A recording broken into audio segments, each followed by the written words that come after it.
Stoini underway on the Schnauzola 8. 2 remaining. Diane, welcome aboard for 1981-82 season. Thank you very much. It's good to be back. I expect to see you on one of these programs. Oh, I hope so, but time's running out. There's so many good bowlers coming along. Makes it tougher. Mona tries, and as Sam says, oh, I knew she had it when it went down. I could tell. Put that mic down. That's it, Sam. You were talking through your nostrils that time. I believe it. That's where the mic was up there. Here comes another newcomer. Betty Dunson has a nice delivery. But she didn't get what she wanted there. Di, there's so many newcomers here this year, aren't there? There's quite a few. We've had a great turnout as far as the number of total entries in all the tournaments so far. All the qualifying for the past 2 weeks. And it's been amazing. And you see so many good bowlers coming up. They sit there and they roll the ball well. I thought she was going to bring that back with her. And it's kind of a change. It makes it tough on me, though. Darn. Well, Di was just close the week before. You about 6, weren't you, the week before? I'm cashing, but not quite enough to get up there. Here's a young lady who hasn't been bowling too many years, and she has good delivery, as you can see. Strokes the ball very well, Betty Dunson.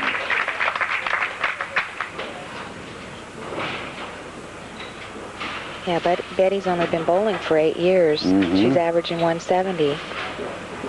Here's a little girl, Mona Mumu. She likes to be nicknamed Stoini. Bowling but 10 years, I'm not saying. A lot of newcomers coming along. And she just turned 18 a couple months ago, so she started young in the junior leagues. She's got her whole family here today. And she's a graduate of Sycamore High. She has the pin that we always commentate. Well, you have verified this, I know, Diane. We get so lazy on this one at times. Shoot cross lane at it. She did a nice job.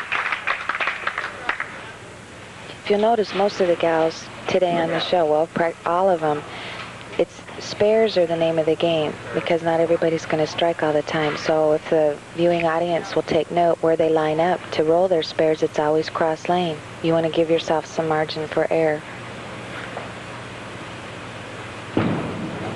Oops, she pulled it. Almost got by with it. Why have you ever contemplated going back on the Pro Tour again? It was tough when I was out there, but the money wasn't really good for women. The last year I was out, I was cashing in over 3/4 of the tournaments and not making my money back. And with having a little one at home and expecting again, I think I'm going to stay home and be mom.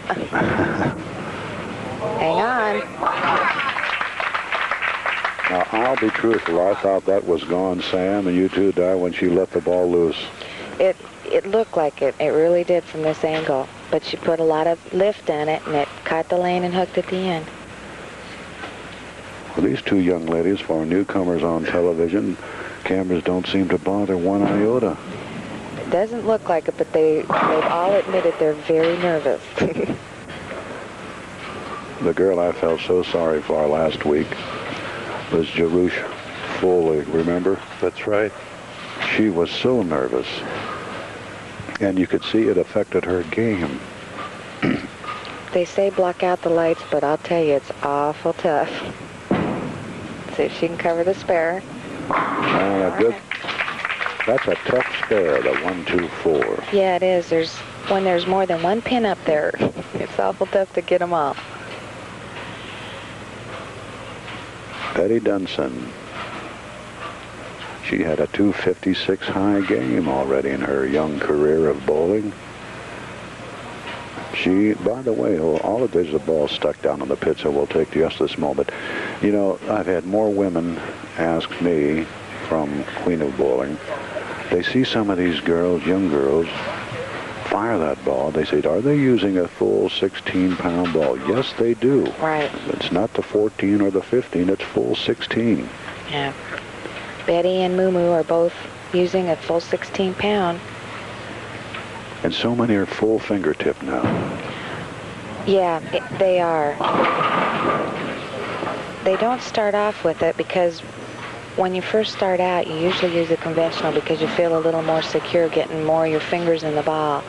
But I've heard a lot of people say that it's easier to roll a full fingertip because it'll automatically do it because you're not, trained to overturn or whatever. Now, when Sam and I started, he'll verify this, they had the one-hole ball. Remember, the thumb and the one finger. You're telling me. Hang on. Oh, she jumped at it. It helped.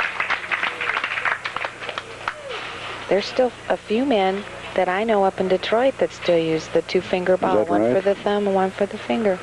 Boy, that was tough to turn that ball, wasn't it? That's true. Okay, let's see what Mona can do here. She fires that ball. She does. Comes high. Got a break.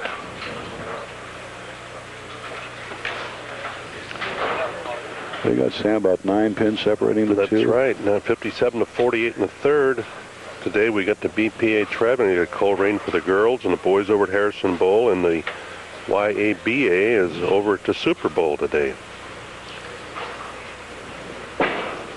Cross lane shot by Mona. She brings it back, and these two gals are doing all right for themselves after that opening split by Betty. Those are always a menace. You don't want to see big circles on the sheet. That's one thing we had the problem last week. I think Jerusa had about 3 or 4 of those in her game. Makes it awful tough to get a big score.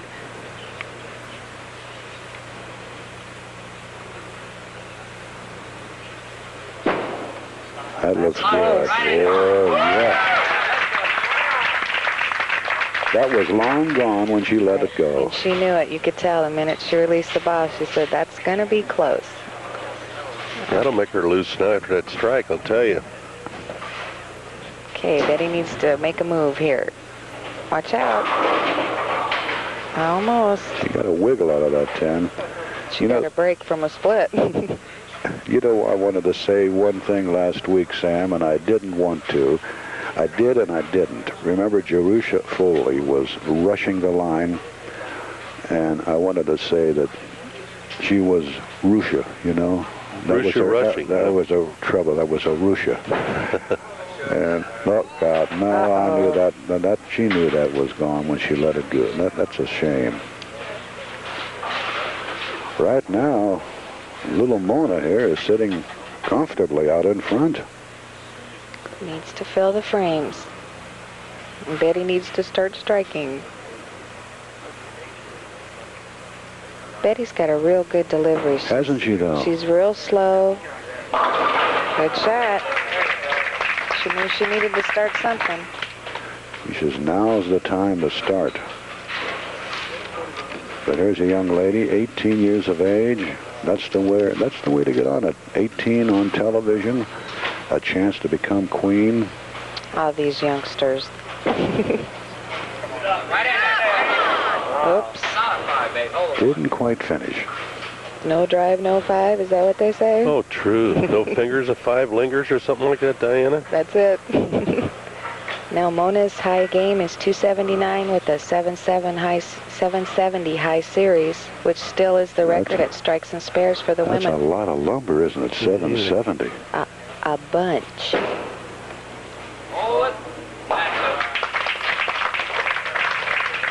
She's filling frames. That's what it takes. Next week, when we go to stumps, she was runner-up this week. In fact, she's keeping score down to our left. Vi McKinney, she was tops yesterday with an even 700 series. She rolled a real good set. I crossed with her, and she rolled the ball super. And then we have Kathy Lightfoot and Diane Coleman. And looky here, and look, almost another. A little high, but she got a break by tripping the 4 out. 2 newcomers next week, Kathy Lightfoot, Diana Combs. Good to see these people getting out and qualifying now and getting on the program. That Lightfoot, that name, that was a great athletic family in Dayton, Kentucky at one time, Sam. I know. That's right, Jack.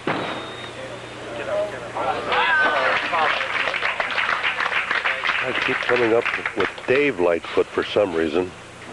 Dayton High had a football player, Lightfoot, and there was I know at one time, but there was one I played against back when I went to school by the name of, I think it was Charlie Lightfoot, rugged football player. Betty needs strikes. Not that way. That's not going to do it. When you're behind in a match and you're trying a little bit too hard, you're going to start, excuse me, placing the ball. And she got up there a little fast and got the ball out too far, swung around her body, and the ball never came up. See if she can be a crowd pleaser here. And the shame of it is it's not a split because of the head pin. Can she do it? Oh, she gave close. it a shot. Sam, that could have been what we always say, the kiss of death. I believe you're right. Well, technically, Mona's about 32 sticks up. Well, Dave Forwood's the manager here. He shot 300 in our King finals last year over at Crossgate. Get it up. She kind of dropped that ball. I think Betty knows that just about a lost cause now. She has half of them, but what a combination. The bucket plus 1, 2, 4, 5, 7, and 8 remain upright. I'll hate that spare till the day I die, probably. Get it? Oh. Not that way. That is it, Sam. It looks like it. She can only want to get 72 if she goes all the way. There's a young lady who's filled every frame she's had.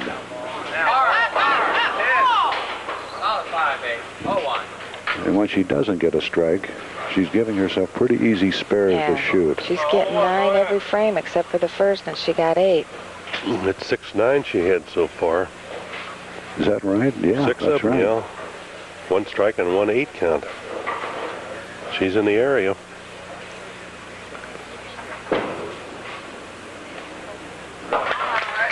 Keeps filling those frames. As you said, Diane, that's the secret of this game. Don't have any of those opens.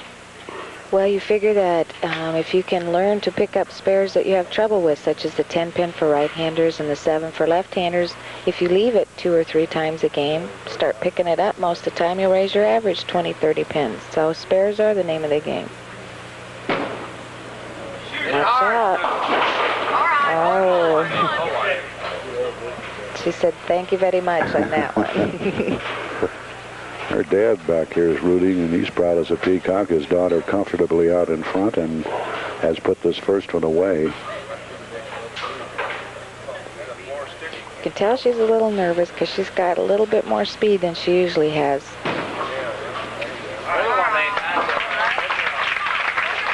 I tell you, we'll have to call her Dead-Eye Mona. She shoots the eyes out of those spares. Mm-hmm.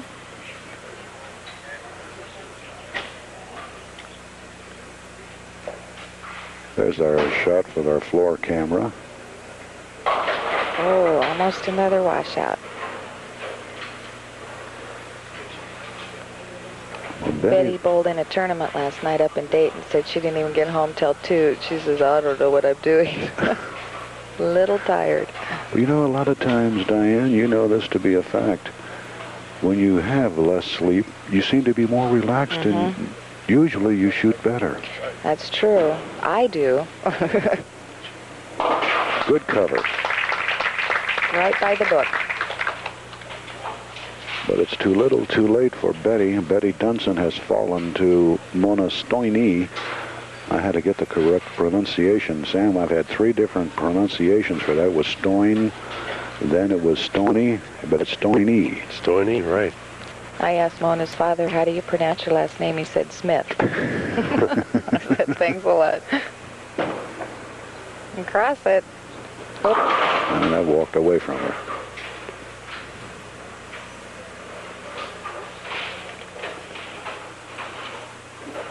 So it'll be the top qualifier, Susan Thacker. Now you're going to have 2 bowlers who really cannonball this agate down here. Sue fires hard, and so does Mona.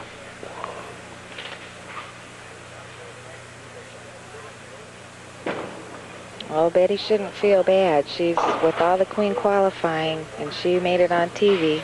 She's got a chance for the final still, so she's done That's real right. good.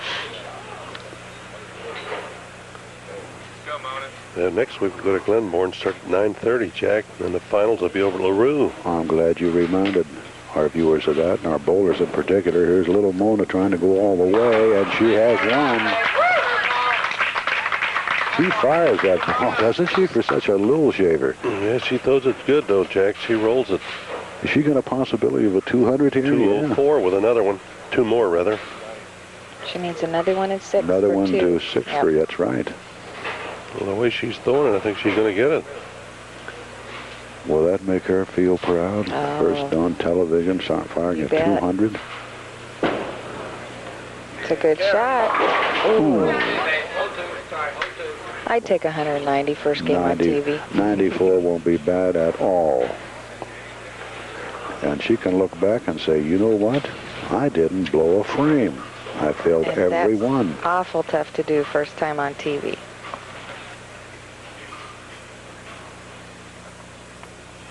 .194 with a cover, and there it is. With a 194 and a 138, and the winner in match 1 is Mona Stoini. She'll go against Susan Thacker when we return after this.